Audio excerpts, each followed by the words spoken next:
హే everyone, పేనుకు పెత్తనం ఇస్తే నెత్తంతా కొరుకుతదంట. అలాగే చనువు ఇస్తే చంకెక్కి కూర్చుంటారనేది ఈరోజైతే నిజమనిపించింది. అదేంటంటే నేను మా అమ్మ వాళ్ళ ఇంటికెళ్ళి రిటర్న్ మా ఇంటికి బస్సులో అయితే వస్తూ ఉన్నాను.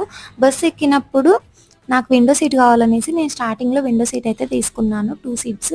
నేను లేడీస్ కదా! నా పక్కన లేడీసే వచ్చి కూర్చుంటారులే అనుకున్నాను. ఎవరో ఒక పెద్దాయన అయితే వచ్చి నా పక్కన కూర్చున్నారు. పెద్దవాళ్ళే కదా! ఏమవుతుందనేసే నేనైతే సైలెంట్‌గా ఉన్నాను. తర్వాత కండక్టర్ టికెట్ కొట్టడానికొస్తే ఆయన 500 ఇచ్చారు. స్టార్టింగ్ నుంచి అందరూ 500 ఇచ్చారు.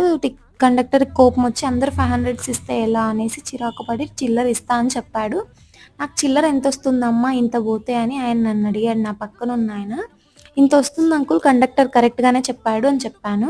సరే అమ్మా నేనిక్కడ దిగాలి, మీరెక్కడ దిగాలి ఇలా కొద్దిసేపు మాట్లాడాడు. ఆయనకేదో నా జాతకం తెలిసినట్టు ఏవేవో చెప్తున్నాడు.